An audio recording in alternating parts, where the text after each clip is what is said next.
temas penitenciarios, el licenciado Giovanni Vicente, por permitirnos realizarle esta entrevista donde hablaremos del voto electoral penitenciario. Nos gustaría comenzar hablando un poco sobre lo que usted piensa acerca del voto, de la implementación del voto en la República Dominicana, en los centros penitenciarios. Muchas gracias. Primeramente quiero agradecerte a ti por esta maravillosa oportunidad que me das de poder tratar temas tan interesantes como el voto electoral penitenciario en República Dominicana sobre su implementación. Y más cuando son temas que la sociedad dominicana debería conocer con mayor profundidad por la importancia del mismo. Entonces, con relación a modo de inicio, me gustaría plantear un poco dónde radica la importancia de la implementación de ese proceso que viene a fomentar, viene a sentar un precedente democrático en República Dominicana en lo que es su sistema electoral y, ¿por qué no?, en lo que es el sistema penitenciario, el sistema democrático de derechos ciudadanos, y ver en qué manera puede ese sector de la sociedad que está excluido hacer sus aportes en lo que tiene que ver con las decisiones, en lo que tiene que ver con el rumbo, con el camino que el país tiene en lo que son esos procesos importantes como las elecciones y por demás elegir a sus autoridades, elegir a lo que son las personas que lo van a gobernar. Y en este caso, como estamos hablando precisamente de internos, de personas que están recluidos, que están cumpliendo condena o que están cumpliendo una prisión preventiva, no podríamos hablar de esa segunda parte de lo que es el derecho al sufragio, que viene a ser el derecho a ser elegido. En este caso solamente pueden elegir porque se encuentran recluidos, nunca ser elegido porque evidentemente se podría decir que aquí lo que estamos hablando es de un proceso de integración, un proceso que lo que viene es a tratar de reducir la exclusión social que por muchos años, que por mucho tiempo han venido sufriendo este sector, este segmento de la sociedad que ha entrado en conflicto con la ley y que por demás estas son parte de las restricciones, de las consecuencias que tienen que sufrir por los delitos cometidos. Recordemos que es algo importante saber que la consecuencia del delito siempre va a ser la pena. Entonces, es una de las consecuencias o de las secuelas que produce tú entrar en conflicto con la ley, tú cometer un ilícito penal, tú cometer lo que es una conducta antijurídica.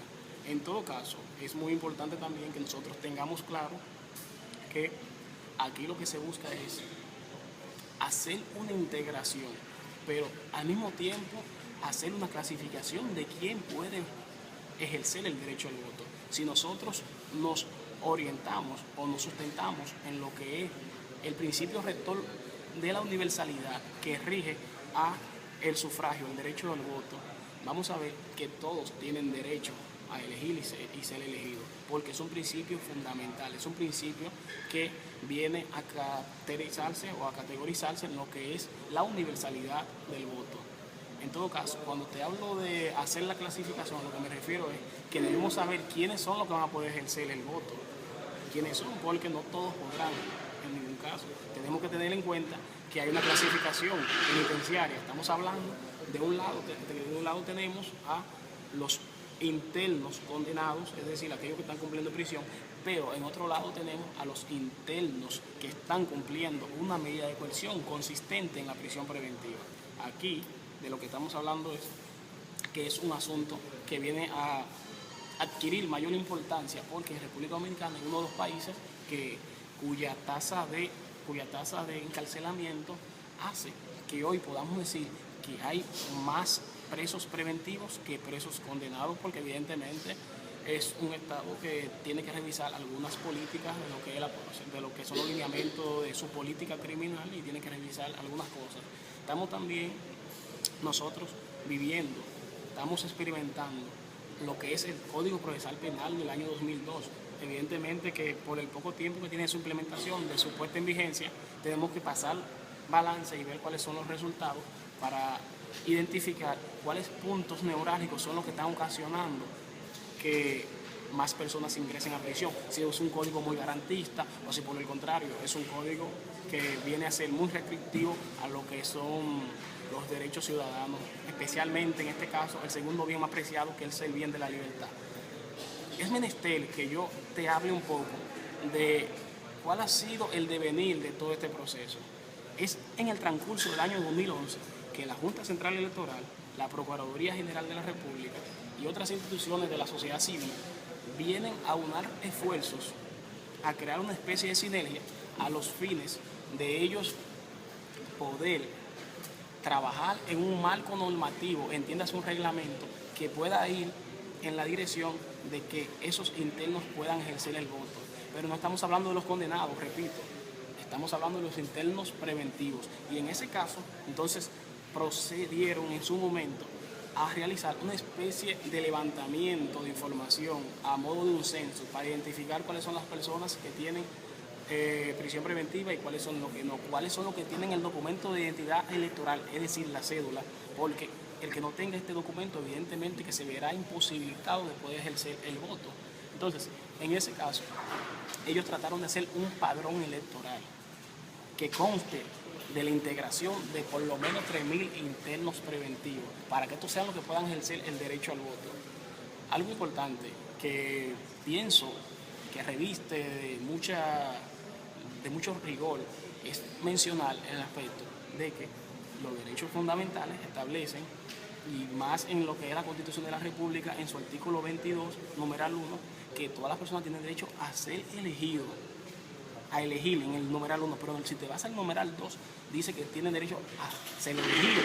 En este caso, vamos en este caso a destinarle a los internos preventivos solamente el derecho a elegir. Pero si te fijas en lo que establece el artículo 23 del Pacto de San José de 1978, verás que todas las personas tienen derecho a ser elegidos y elegir. Obviamente hay cierta ambigüedad porque tenemos que hacer la clasificación. ¿A qué personas es que nos estamos refiriendo? Nos estamos refiriendo a las personas que están en libertad y a los internos preventivos.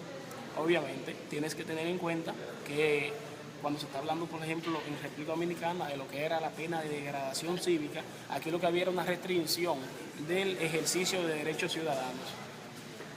El único problema que yo puedo decir que ha sido uno de los mayores factores por los cuales no se ha podido continuar trabajando en este tema del voto electoral penitenciario ha sido, evidentemente, que ese reglamento que se preparó, se le dio ese marco normativo, se le dio esa fuerza, ese conjunto de reglas, cómo iba a ser el proceso para ejercer ese derecho, el derecho al sufragio.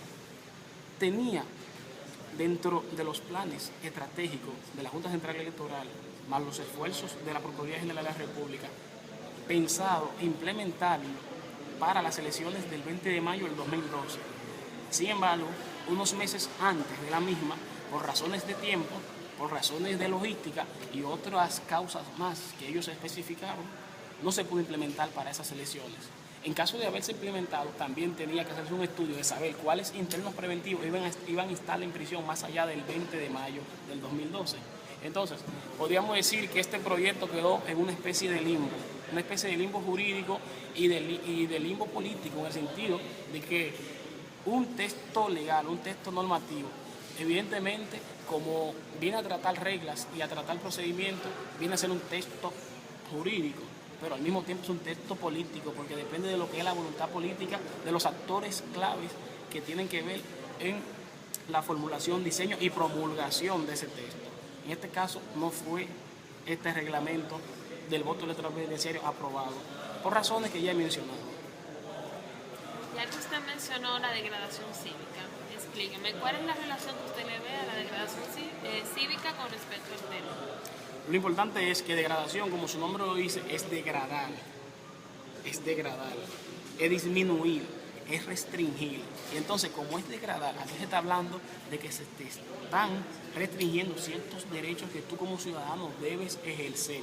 Acuérdate que dentro de lo que son los derechos fundamentales que establece la Constitución de la República del año 2010, 20 de enero de 2010, están los derechos civiles y políticos. Entonces, en la degradación cívica, obviamente, que hay una restricción. Y cuando tú entras en condena, cuando tú entras a prisión, también uno de los efectos colaterales, o se puede decir de las consecuencias de entrar a la prisión, es que tú pierdes algunos derechos. ¿Cuáles son los derechos que tú pierdes? El derecho ipso facto que tú pierdes es el derecho al voto. Porque tú no puedes ejercerlo desde la cárcel.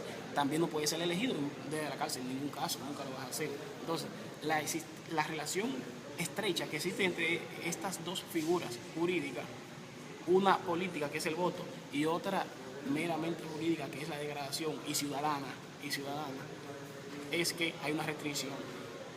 Hay una restricción. Cuando digo que hay una restricción, ¿a qué me refiero? Que esa persona se está viendo prohibido de ejercer un derecho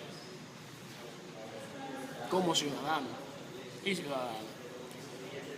En su artículo periodístico usted hablaba sobre las precauciones, las acciones que se deben tomar en cuenta para preparar el escenario. ¿Qué usted opina con respecto a eso? O sea, ¿cuáles son esas acciones o precauciones que se deben tomar en cuenta? Lo primero es, como te decía en principio, debe darse lo que es un estudio, identificar, estudiar expediente por expediente. Identificar, lo primero es hacer la clasificación penitenciaria. Tenemos tantos preventivos y tenemos tantos condenados. Sabemos que nuestro sector, nuestro blanco van a ser los preventivos. Entonces, en esa dirección trabajar nosotros, en que se pueda hacer un grupo, un listado, una selección de esos internos preventivos y entonces con ellos dotarlos de los documentos necesarios a los que no tengan este documento de identidad y electoral, que es un requisito sine qua non, evidentemente, para que éste pueda ejercer ese derecho ciudadano. Ahora bien, quiero traerte a colación de que el requisito más importante, en este caso un requisito imprescindible, indispensable o sine qua non, como quieras llamarle, es que ese interno sea preventivo. Inmediatamente preventivo, esa persona queda apto para ejercer el derecho al sufragio. Eso es en el eventual caso de que este reglamento del cual estamos hablando se aprobase. Exactamente. ¿Y qué opina usted con respecto a que pueden aumentar, por ejemplo, los fraudes en cuanto a las elecciones en dichos recintos? Bueno, con relación a los fraudes, tú tienes que ver que como es un sector de la sociedad, un sector de la población, evidentemente que para los políticos les va a resultar un poco atractivo poder captar la atención de ese voto, el voto electoral penitenciario. Ahora, si tú calculas que en República Dominicana su población penitenciaria total no alcanza 20.000 personas, probablemente 16.000, tú vas a decir, bueno, pero ¿qué tan significativos pueden ser los preventivos si no todos son preventivos? Un factor que tal vez inquieta un poco es que recuerden que muchas veces por el asunto de cultura, por el asunto de formación, muchos de los internos que están en prisión no saben que están ahí porque han cometido un delito, no saben que están ahí por la personalidad del acto, por sus hechos, como consecuencia de los hechos cometidos, y piensan que es el sistema que se ha ensañado en contra de ellos, que es el Estado que lo tiene ahí. Evidentemente que ahí el partido oficialista no la va a tener muy fácil porque en el partido de gobierno ellos van a ver que son las personas que lo tienen en custodia, que lo tienen en retención, pero puede ser un buen escenario para que los políticos traten de llevar reivindicaciones, mejoras, se podría decir que beneficios, derechos humanos, humanizar un poco más el sistema penitenciario. Ya lo estamos viendo obviamente con el nuevo modelo penitenciario, pero todavía quedan prisiones que pertenecen al viejo modelo. Estas están bajo la jurisdicción de la Dirección General de Prisiones, mientras que las del nuevo están bajo la jurisdicción del nuevo modelo penitenciario. Entonces, en este caso, podrían llevarle propuestas reivindicativas a esos internos, ofrecerle, todos los políticos prometen, pero ya que van a prometer, que le prometan humanizar un poco más el tratamiento penitenciario que reciben, las condiciones infrahumanas sobre las cuales viven y otros beneficios más que pueden ellos percibir. Ya para culminar, con respecto a los presos preventivos, ¿piensa usted que deberían de hacerse partícipes en su totalidad? O sea, me refiero no solamente los de los nuevos centros penitenciarios, sino también los de los viejos centros. El sistema penitenciario dominicano se divide en dos fases, o se divide en dos renglones: sistema del nuevo modelo y sistema del modelo tradicional. Como te decía, el modelo tradicional es aquel que está bajo la jurisdicción y la regulación de la Dirección General de Prisiones.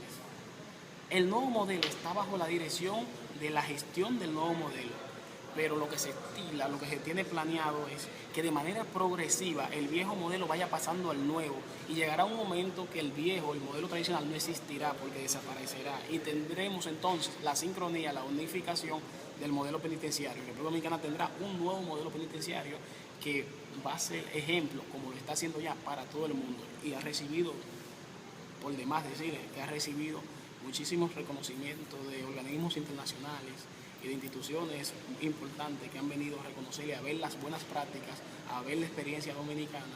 Y en ese sentido estamos muy bien parados. Eso es de reconocer y es de mucha admiración. Entonces, aunque tenemos dos submodelos, el viejo y el nuevo, la población penitenciaria es una sola. Y si son preventivos, es indistinto en que estén en uno y en otro para ejercer el derecho al voto. Bueno, muchísimas gracias. Hasta aquí todo. Gracias a ti, de verdad que agradezco esta oportunidad porque estamos hablando de un tema tan importante que va a venir a consolidar lo que es el sistema democrático electoral en República Dominicana, donde podremos hablar de, tal vez, de que se va a fortalecer lo que es el Estado social y democrático de derecho. Y las personas van a tener mayor participación y aquellos excluidos van a tener un papel, un rol estelar importante en lo que son las decisiones para el rumbo de la República Dominicana. Muchas gracias a ti, Isabel.